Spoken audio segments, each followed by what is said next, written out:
Lyca மற்றும் red Jain movies தயாரிப்பில் பிரம்மாண்ட இயக்குநர் சங்கர் இயக்கத்தில் உலகநாயகன் கமல்ஹாசன் நடித்த இந்தியன் 2 ஜூலை 12 முதல் உலகமெங்கும் திரையரங்குகளில்.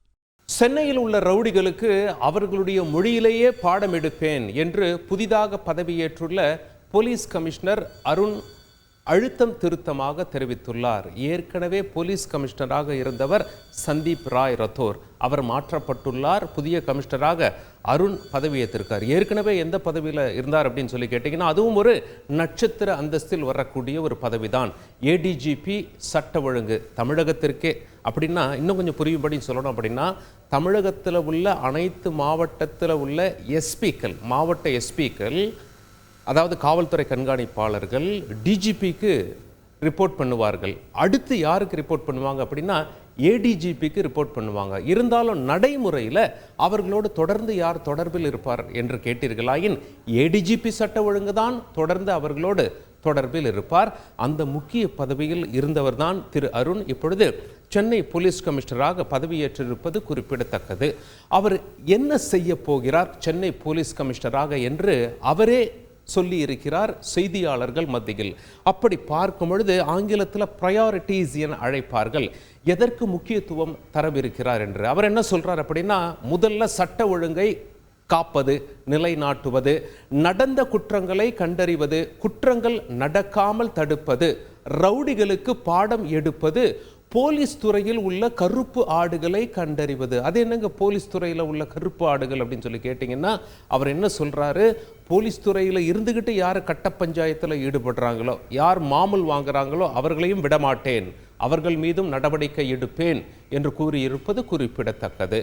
சரி, மேலும் என்ன சொல்கிறார் புதிய கமிஷனர் அருண் என்றால், தினம் ஒரு புதிய திட்டம் போடுறது இதெல்லாம் கை கொடுக்காதுங்க.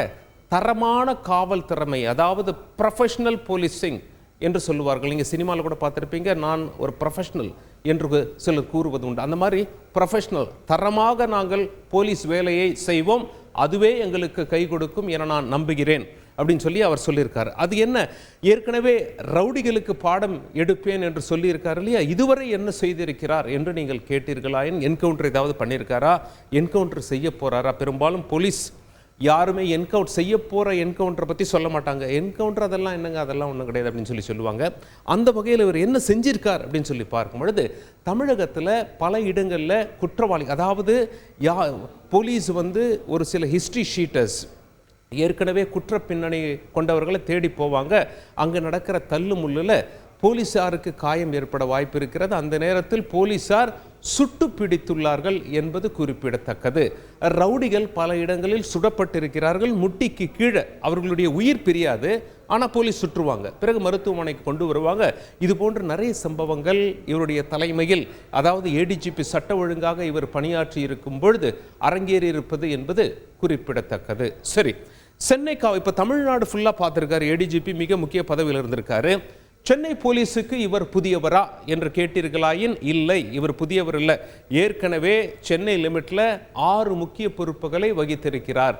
அது என்னென்ன பதவிகள் என்று பார்க்கும் பொழுது, துணை ஆணையராக அண்ணா நகரில் பணி செஞ்சிருக்கார், துணை ஆணையராக சென்ட் தாமஸ் மவுண்ட்ல பணி செஞ்சிருக்கார், இணை ஆணையர் ஜாயின்ட் கமிஷனராக அதாவது துணை ஆணையர்னா டெபுட்டி கமிஷனர், இணை ஆணையர்னா ஜாயின்ட் கமிஷனர் போக்குவரத்தில் இருந்திருக்காரு. இணை ஆணையர் சட்ட ஒழுங்காக தென் சென்னையில் பணி செய்திருக்கிறார். கூடுதல் ஆணையர் என்றால் அடிஷனல் கமிஷனர் போக்குவரத்தில் இருந்திருக்காரு. சட்ட ஒழுங்கு வட சென்னையில் இருந்திருக்கார். அந்த நேரங்களில் ரவுடிகள் லிஸ்ட் இவருக்கு அத்துப்படி சில நடவடிக்கைகள் இவர் எடுத்திருக்கார் அப்படின்னு சொல்லியிருக்காங்க. சரி, தமிழகத்தில் என்னென்ன முக்கிய பதவிகள் வகிச்சிருக்கார் அப்படின்னு சொல்லி கேட்டிங்கன்னா, திருச்சிக்கு ஏற்கனவே போலீஸ் கமிஷனராக பணி செய்தவர். அது மட்டும் இல்லை, ஆவடியில் இவர் போலீஸ் கமிஷனராக இருந்தது குறிப்பிடத்தக்கது. தமிழ்நாடு சட்ட ஒழுங்கு ஏடிஜிபி என்னும் மிகப்பெரிய பதவியும் இவர் வகித்திருப்பது குறிப்பிடத்தக்கது.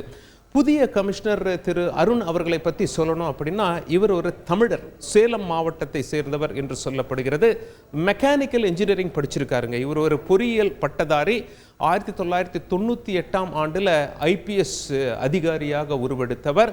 தற்காப்பு கலைகள், கராத்தே மற்றும் மற்ற மார்ஷியல் ஆர்ட்ஸில் அதிகம் ஆர்வம் கொண்டவர் என்பது குறிப்பிடத்தக்கது.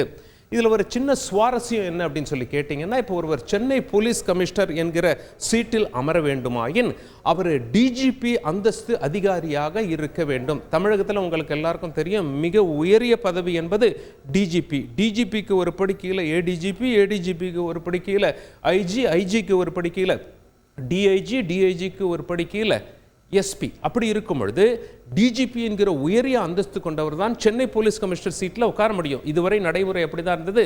திரு சந்தீப் ராய் ரொத்தோர் அவர்கள் டிஜிபி அந்தஸ்து அதிகாரி தான். ஆனால் திரு அருண் அவர்களுக்காக தமிழக அரசு என்ன செஞ்சிருக்காங்க அப்படின்னா, போலீஸ் கமிஷனர் என்னும் சீட்டில் உட்காரணும் அப்படின்னா ஏடிஜிபி அந்தஸ்து இருந்தால் போதும் என்ற சிறிய மாற்றத்தையும் கொண்டு வந்திருப்பது குறிப்பிடத்தக்கது. இவர் இந்த பதவியை தற்பொழுது அலங்கரித்திருக்கிறார். சென்னை வாசிகள் பார்த்து கொண்டிருக்கிறார்கள். புதிய போலீஸ் கமிஷனர் எம்மாதிரியான நடவடிக்கைகளை எடுக்கப் போகிறார் என்று இவர் சொல்லும்போது என்ன சொன்னார், ஏற்கனவே போக்குவரத்தில் இவர் பணி செய்திருப்பதால் போக்குவரத்து பிரச்சனைகளையும் நான் தீர்ப்பேன் என்று இவர் சொல்லியிருப்பது குறிப்பிடத்தக்கது. லைகா மற்றும் ரெட் ஜெயண்ட் மூவிஸ் தயாரிப்பில் பிரம்மாண்ட இயக்குநர் சங்கர் இயக்கத்தில் உலகநாயகன் கமல்ஹாசன் நடித்த இந்தியன் 2 ஜூலை 12 முதல் உலகமெங்கும் திரையரங்குகளில்